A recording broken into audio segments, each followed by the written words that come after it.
Hola, ¿cómo están? En la píldora de hoy vamos a sentar las bases para entender posteriormente el artículo 250 del Código Eléctrico Nacional en su edición del año 2023, que se llama Puesta a Tierra y Puentes de Unión. Como es algo introductorio que va a sentar las bases, lo hemos llamado Preparando la Tierra para entender las reglas de puesta a tierra y puentes de unión. ¿Por qué preparando la tierra? Porque cuando vamos a sembrar algo, lo primero que hacemos es preparar la tierra. Como vamos a ver posteriormente, el código eléctrico a veces es difícil de entender y si no tenemos una buena base, entonces nos confundimos. Entonces, en esta píldora vamos a ver algunas de las complejidades de este campo fundamental para los sistemas eléctricos, para que ellos funcionen adecuadamente, y no solamente para que funcionen adecuadamente, sino también para proteger la vida de las personas. Existen sistemas eléctricos, así como existen los sistemas eléctricos puestos a tierra, también los hay que no están puestos a tierra, ya sea porque los códigos los excluyen de este requerimiento o por razones operativas. Sin embargo, de una manera u otra, todos los sistemas eléctricos están puestos a tierra.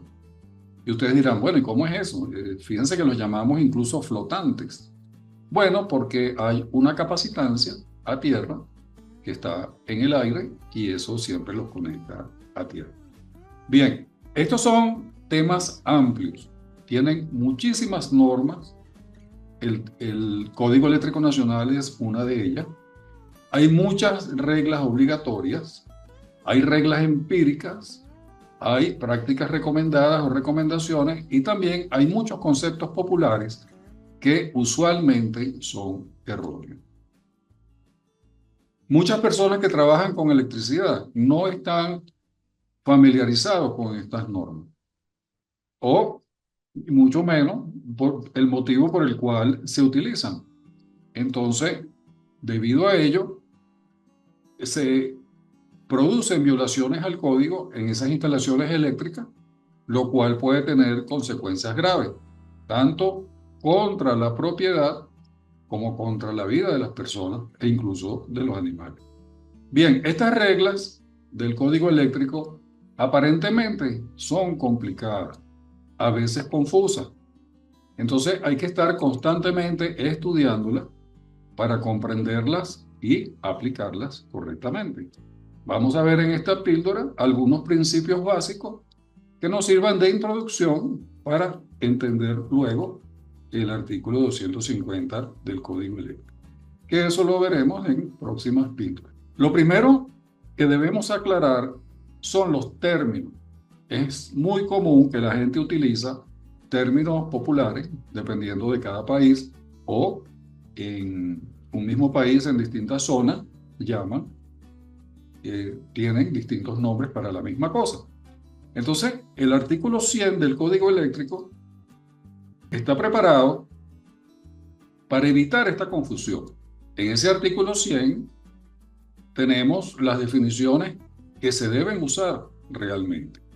Entonces, es muy importante que esas definiciones se conozcan y se utilicen de manera correcta. En instalaciones eléctricas utilizamos, entre otros términos, tierra, puesto a tierra, puesta a tierra y puentes de unión. También se habla de aterramiento, se habla de aterrizamiento. Hay muchos términos. Vamos a ver ahora en algunas de las definiciones. ¿Qué es la tierra? Bueno, si buscamos el código eléctrico en el artículo 100, se define tierra como el planeta Tierra, que es donde todos vivimos. Y la tierra es una sola. Cuando se habla de distintos tipos de tierra, que si tierra flotante, tierra segura, tierra limpia, tierra sucia, hay que tener mucho cuidado con todo eso. Y el código nos ayuda a no equivocarnos. Al final, como vemos aquí, la tierra es una sola y es el planeta donde todos vivimos. Fíjense que a veces la tierra no es la tierra o el planeta Tierra. Por ejemplo, en un avión hay puesta a tierra. Los sistemas eléctricos del avión tienen puesta a tierra.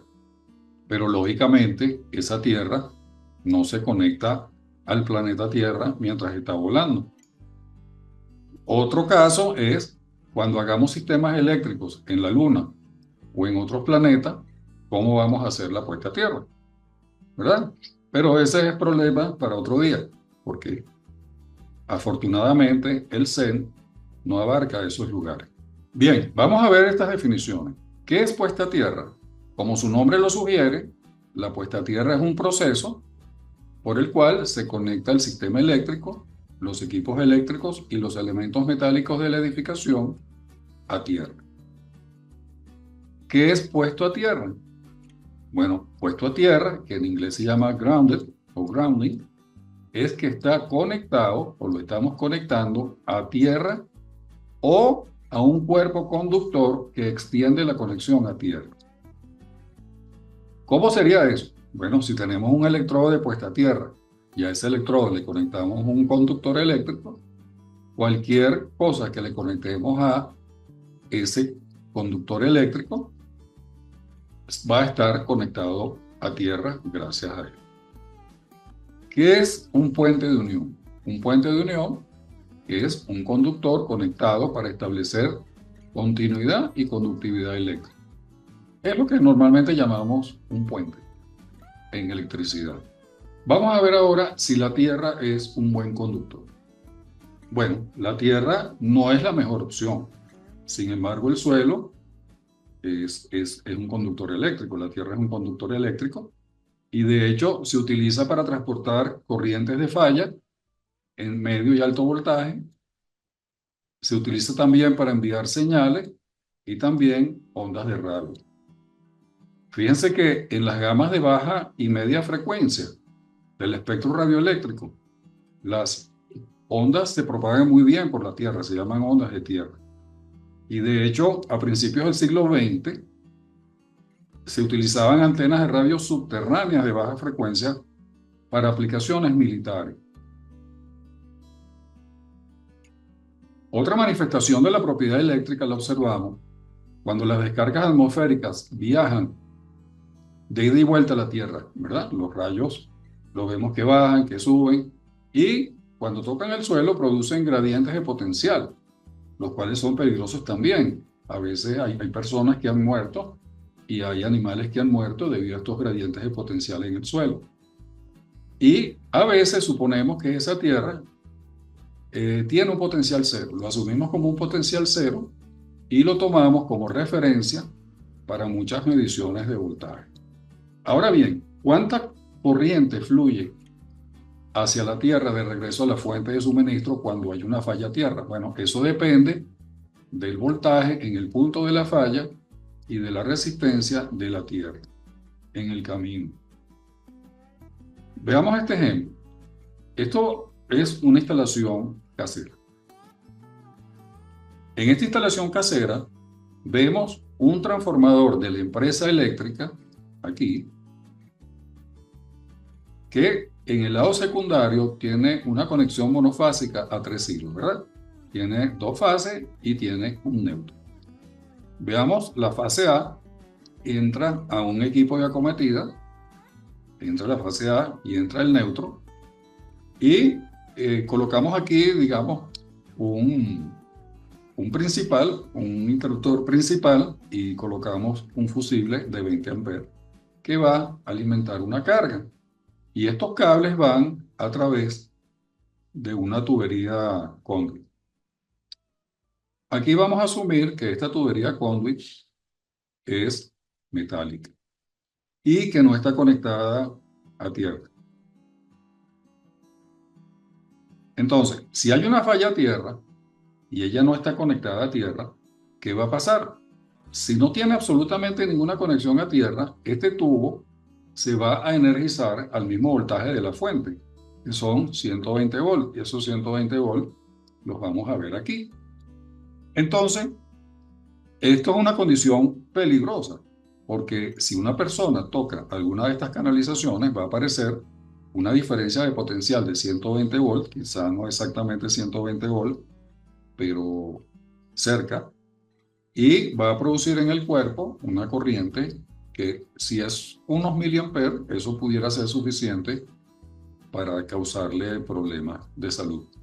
Incluso le puede producir fibrilación ventricular en el corazón.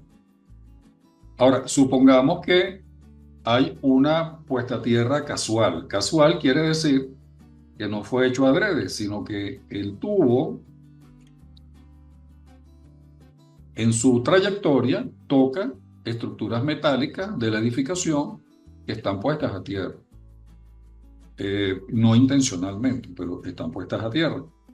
Entonces, por ahí puede circular una corriente pequeña, pero esa corriente se va a encontrar con una ruta de alta impedancia cuando ella trata, esta ruta por aquí, cuando ella trata de volver a la fuente. Bien, vamos a ver un ejemplo.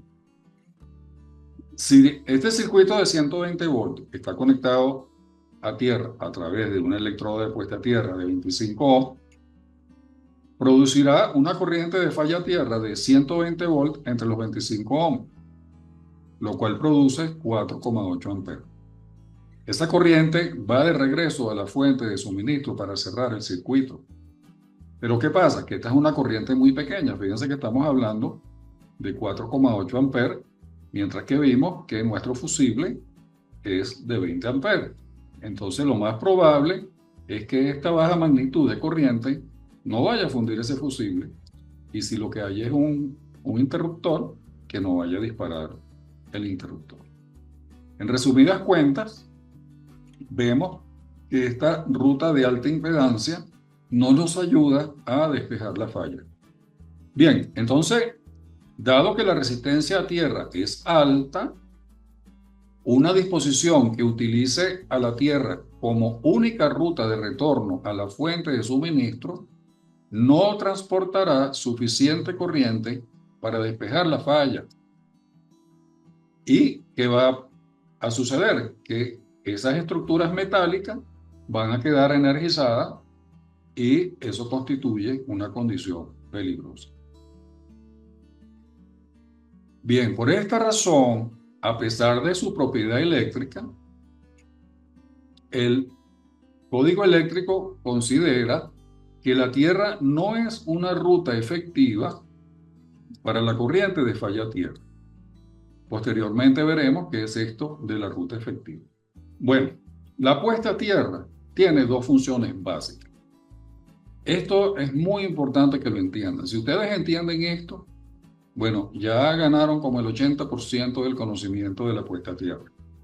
O sea, la puesta a tierra tiene dos funciones: poner a tierra el sistema y poner a tierra el equipo. Vamos a ver ahora qué es cada una de esas cosas. Esas funciones, es importante, se mantienen separadas y solamente se unen en el equipo de acometida o en un sistema derivado separadamente. Bien, ¿qué es la puesta a tierra del sistema? Bueno, esta puesta a tierra del sistema conecta a tierra puntos que transportan corriente en un sistema eléctrico, o sea, están energizados. Partes energizadas se van a conectar a la tierra. Por ejemplo, los neutros de los transformadores, los neutros de equipos rotativos, o cuando tenemos una conexión en delta, le podemos conectar una fase a tierra. Esto realmente hoy en día muy poco se hace, ¿no? Eso se usó en el pasado cuando las conexiones eran delta, sobre todo en baja tensión, y había que ponerlo a tierra, entonces se ponía una fase a tierra. Aquí tenemos como ejemplo una conexión en estrella que tiene su neutro puesto a tierra. Este neutro está energizado. ¿Y para qué hacemos esto? ¿Para qué queremos poner a tierra estas partes energizadas? Bueno, primero que nada, vamos a limitar el voltaje impuesto a los conductores cuando se producen descargas atmosféricas, sobretensiones en las líneas o contactos accidentales de esas líneas con otras que tienen un mayor voltaje. Y por otro lado, vamos a estabilizar la tensión a tierra durante la operación normal. Por ejemplo, en un sistema trifásico, si las cargas están desbalanceadas, Entonces, si el neutro no está puesto a tierra, se produciría lo que se llama un desplazamiento del neutro. Pero al tener el neutro atado a la tierra, pues eso no sucede. Y algo similar ocurre con estos fenómenos que leímos aquí arriba. Ahora, la puesta a tierra del sistema es un arte y es una ciencia. Hay muchas maneras de poner a tierra el sistema, tanto en transformadores como en equipos rotativos. Y con eso que se logra, lo que vimos antes, y evidentemente vamos a controlar la tasa de falla y las perturbaciones transitorias.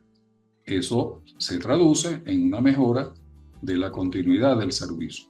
Bien, vamos ahora con la puesta a tierra del equipo. ¿Qué hace la puesta a tierra del equipo? Conecta a tierra todas las partes metálicas del sistema de cableado o equipos que normalmente no transportan corriente. Por ejemplo, las carcasas de los motores, el gabinete del equipo de acometidas, carcasas de transformadores, tuberías eléctricas metálicas, cajas de metal, armadura metálica de los cables blindados, postes metálicos, etcétera, etcétera. Torres. Esas partes son metálicas, pero ellas no tienen como función llevar corriente.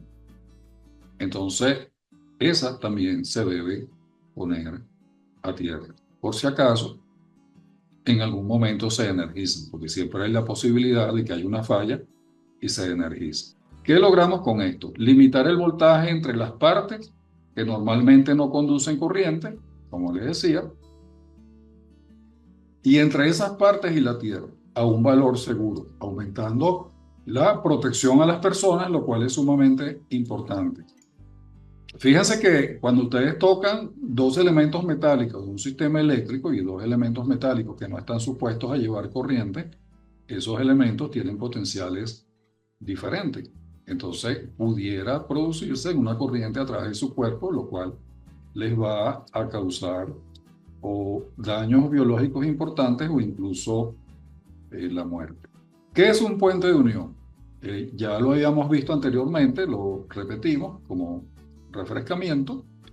Es un conductor que lo ponemos para establecer continuidad y conductividad eléctrica. ¿Y qué vamos a lograr con esto? Vamos a interconectar todas esas partes metálicas de la instalación que normalmente no transportan corriente. ¿Y para qué? Bueno, primero, para cumplir con su definición, establecer continuidad y conductividad eléctrica, mantener todos los elementos metálicos que normalmente no conducen corriente a un mismo potencial y lo más importante, crear un camino de baja impedancia para conducir de manera segura la corriente de falla a tierra hacia la fuente de suministro. Cuando hay una falla a tierra, esa corriente va a buscar su fuente para cerrar el circuito. Y eso es justamente lo que el código eléctrico llama una ruta efectiva para la corriente de falla a tierra, ¿verdad? En esos sistemas puestos a tierra. Y en aquellos sistemas que no están puestos a tierra, lo llama una ruta para la corriente de falla. O sea, al final viene siendo la misma cosa. El objetivo es darle un camino a la corriente de falla para que regrese a la fuente y de esa manera permitir la operación rápida de los dispositivos de protección contra sobrecorriente en un sistema puesto a tierra sólidamente o los detectores de falla a tierra en aquellos sistemas que están puestos a tierra a través de impedancia, pues de alta impedancia, baja impedancia, y en sistemas que no están puestos a tierra, en caso de que ocurra una segunda falla a tierra en otra fase. O sea, los sistemas no puestos a tierra, si tienen una falla a tierra, no se va a detectar primero, pero si ocurre una segunda falla, pues eso en otra fase, eso va a producir una falla de fase a fase que debe ser detectada y despejada. Volvamos aquí a nuestra instalación casera. Y ahorita hemos conectado esta tubería metálica a, digamos, el conductor puesto a tierra de la cometida. Y con esto, aquí lo tenemos, esto que está aquí, con esos puentes de unión, hemos creado un circuito de baja impedancia, ¿verdad? Con la intención de que sea pues, una ruta efectiva y nos genere suficiente corriente para que opere la protección que tenemos aquí. Fíjense, si volvemos al mismo ejemplo de antes, pero con la conexión de ahora, vamos a suponer que la conexión tiene un ohm. Entonces, la corriente de falla tierra va a ser 120 volts entre un ohm, va a ser 120 amperes. Esa regresa a la fuente de suministro y tiene una magnitud capaz de fundir el fusible o de disparar el interruptor, en caso de que sea ese el dispositivo que se utiliza para protección, y con eso se protege tanto el circuito eléctrico como las personas, porque el sistema quedaría desenergizado. Bien, como les decía antes, si una persona toca simultáneamente dos superficies con diferentes potenciales, puede circular a través de ella una corriente que le puede causar daño. Entonces, los puentes de unión tienen también como función igualar esos potenciales entre las superficies y se reduce el peligro. Es por ello que también en alguna literatura se conocen esos puentes de unión como conexiones equipotenciales. Aquí tenemos un ejemplo. Tenemos dos cajas metálicas, caja 1 y caja 2, que están unidas a través de una canalización metálica. Entonces, bueno, esa canalización metálica actúa como puente de unión y mantiene las dos cajas al mismo potencial. En este caso, tenemos también las dos cajas metálicas, pero la canalización que las une no es metálica. Entonces, eso requiere conectarle un puente de unión interno de tal manera que las dos cajas estén al mismo potencial. Muy importante es que el CEN también aborda la conexión de partes metálicas que no son eléctricas ni pertenecen a dispositivos eléctricos, pero pudieran energizarse accidentalmente. Por ejemplo, las tuberías de agua potable, las tuberías de agua contra incendios y la estructura metálica de la edificación. Aquí tenemos un caso donde tenemos un calentador de agua y este calentador de agua pues tiene una entrada de agua fría con un tubo metálico, una salida de agua caliente también con un tubo metálico y como ellas se pudieran energizar, entonces el código exige, vean aquí, que se le coloque un puente de unión de esos dos al conductor del electrodo de puesta a tierra, aquí en el equipo de acometida. Bien, con base a todo lo que hemos visto en la píldora, ¿consideran ustedes que es adecuado atar un sistema eléctrico a la Tierra? Bueno, pudiéramos llegar a estas conclusiones. Atar ese sistema eléctrico a la Tierra es una excelente idea, ya que nos protege las instalaciones y protege a las personas. Vimos también que la puesta a tierra es muy importante, ya que la mayoría de las fallas involucran a la Tierra. Porcentualmente es así. Y en conclusión, tiene un papel esencial en la protección de sus componentes y también de la vida, como les dije anteriormente. Bueno, gracias por su atención. Nos vemos en la próxima píldora. La próxima píldora va a ser esta, donde vamos a ver las secciones 250.1 y 250.4. Pero es vital que ustedes hayan entendido la píldora de hoy para que vean en estas secciones donde dice exactamente lo que hemos hablado. Entrarle directamente a estas secciones sin esa discusión que tuvimos hoy, quizá nos podía haber causado confusión. Bueno, si les gustó la píldora de hoy, los invito a que se suscriban a nuestro canal y que le den like a la presentación. Bueno, muchas gracias y nos vemos la próxima.